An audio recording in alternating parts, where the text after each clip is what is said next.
আসসালামু আলাইকুম। আবারও ফিরে আসলাম আপনাদের প্রিয় অনুষ্ঠান জীবনের গল্প নিয়ে। আমাদের ক্যামেরার সামনে দাঁড়িয়ে আছে এক দক্ষিণী আপু। আমরা কিছু প্রশ্ন করব, তার জীবনের গল্প শুনব। আহ, তার মুখ থেকেই শুনি যে তার জীবনে মানে কতটা কষ্ট আছে, কতটা কষ্ট নিয়ে আমাদের ক্যামেরার সামনে আসছে। আপু আসসালামু আলাইকুম, কেমন আছেন? ওয়ালাইকুম আসসালাম। আলহামদুলিল্লাহ ভালো আছি। তেমন আচ্ছা, ভালো নেই। মনের মাঝে অনেক কষ্ট এখনও লুকিয়ে আছে। এতদিনে ভালো একটা মনের মানুষ পাইলাম না আমি। আমার মনে খুবই কষ্ট। আমাকে কি কারো ভালো লাগে না এখনও? কেউ কি আমাকে পছন্দ করে না? এত সুন্দর একটা আপু আজ পর্যন্ত এখনো মনের মানুষ পান নাই? হয়তো বা সুন্দর বলেই কপালটা খারাপ। সুন্দর কেউ মনে হয় পছন্দ করে না। আচ্ছা, কেন এমনটা হলো যে এত সুন্দর একটা মানুষের মানে মানে জীবনের মানুষ মেলে না? এটা কেন, এরকম কেন হলো? হয়তো বা আমার কপালটা খারাপ। না, হয়তো বা সুন্দর মেয়েদেরই কপাল খারাপ। তাছাড়াও তো আরও কোনো এরকম। কারণ থাকতে পারে, আর হয়তো গরিব সুন্দর বলে তো নাকি? মানুষের চেহারা সুন্দর হলে তো হবে না, তার কপালটা যদি সুন্দর থাকে, সুন্দর একটা ভালো মনের মানুষ পায়, সুন্দর একটা স্বামী পায়, তাহলেই মনে করে যে সেই মেয়েটাই সুন্দর এবং সুখী। তো আমি তো এর মধ্যে কোনোটাই না। এর কারণটা কি গরিব বলে নাকি? হয়তো বা। আহ, যৌতুকের জন্য কোনো বিয়ে শাদী হয় না? হ্যাঁ, এটা তো আমি বলছি, যৌতুকের জন্য আমার বাবা বিয়ে দিতে পারছে না। আমি অনেক গরিব ঘরের একটা মেয়ে।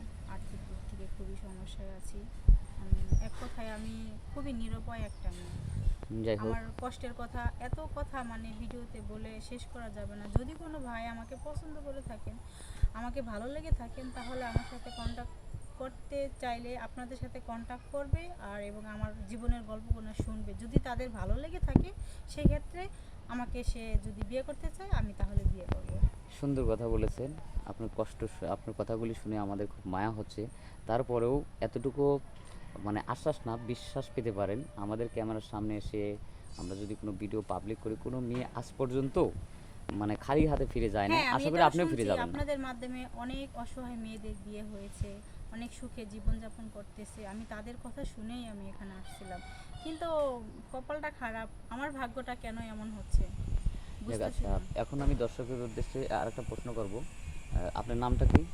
আমার নাম তমা, আমার বয়স 24, আমার বাড়ি গাজীপুর কালিয়াকৈর থানা। আমার মা নেই, বাবা আছে, সৎ মা ঘরে। আচ্ছা, এখন মানে আপনার পরিবারটা চালায় কি আপনার বাবা?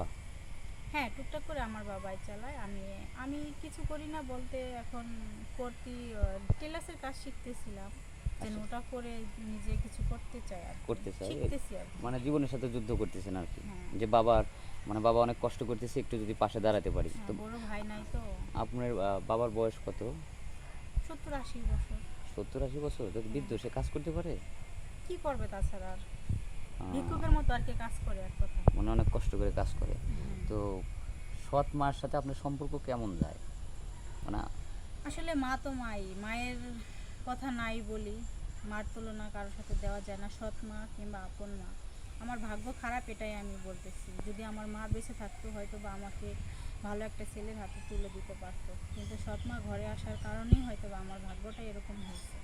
আচ্ছা, আপনি লেখাপড়া করছেন? হ্যাঁ, আমি লেখাপড়া পড়ছি, এসএসসি দিতে পারি নাই আর্থিক সমস্যার জন্য।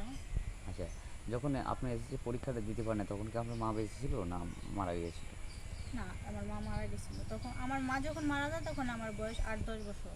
আহারে, অনেক কষ্টের কথা। হ্যাঁ। 10 বছর বয়সে এতিম হওয়াটা অনেকই। তারপরে আপনার বাবা বিয়ে করছে।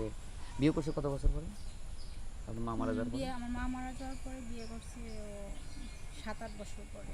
7-8 বছর পরে। হ্যাঁ। ও, এই এই সময়টুকু আপনাকে পড়াশোনা করাইছে বাবা কষ্ট হ্যাঁ। করে, জীবনের সাথে যুদ্ধ করে। আমি 17 সালে লেখাপড়া মানে পরীক্ষাটা দিতে পারতাম, 17 সালে। তো পরীক্ষাটা দিতে পারিনি আর্থিক সমস্যার জন্য। যাই হোক, শুনলেন সুপ্রিয় দর্শক এই মেয়েটার জীবনের গল্প। আসলে 2-1 মিনিটে কখনো জীবনের গল্প শেষ করা যায় না। তো অনেক কষ্টের কথাই শুনলেন। মেয়েটার আশা স্বপ্ন অনেক কিছুই, একটা মানুষের জীবনে অনেক আশা স্বপ্ন থাকে, সেটা হয়তো সে পূরণ করতে পারে না, অপূর্ণতা থেকে গেছে। তো আপনাদের মাঝে সেই পূর্ণতা ফিরিয়ে আনতে চাই। যদি কোনো সহৃদয়বান ব্যক্তি এই মেয়েটাকে পছন্দ করে থাকেন তাহলে, আচ্ছা আপু, আপনি কি মানে আপনার সাথে যোগাযোগ করবে এরকম কোনো ব্যবস্থা আছে, ফোন নম্বর আছে? আমি তো বললামই, যদি আমাকে ও কোনো আচ্ছা, ভাই আগেই বলছেন, পছন্দ ধন্যবাদ। করেন। আমি ওই সময় ভুলে গেছি। তো যদি কোনো সহৃদয়বান ব্যক্তি এই আপুর সাথে যোগাযোগ করতে চান তাহলে আমাদের স্ক্রিনে নম্বরটা দেওয়া থাকবে, আমাদের নম্বর দেওয়া থাকবে, হোয়াটসঅ্যাপ ইমো আছে। কেউ অযথা ভিডিও কল দিবেন না, অডিও কল দিবেন। আর সেই সাথে আপনারা সবাই ভালো থাকবেন, সুস্থ থাকবেন। আল্লাহ হাফিজ।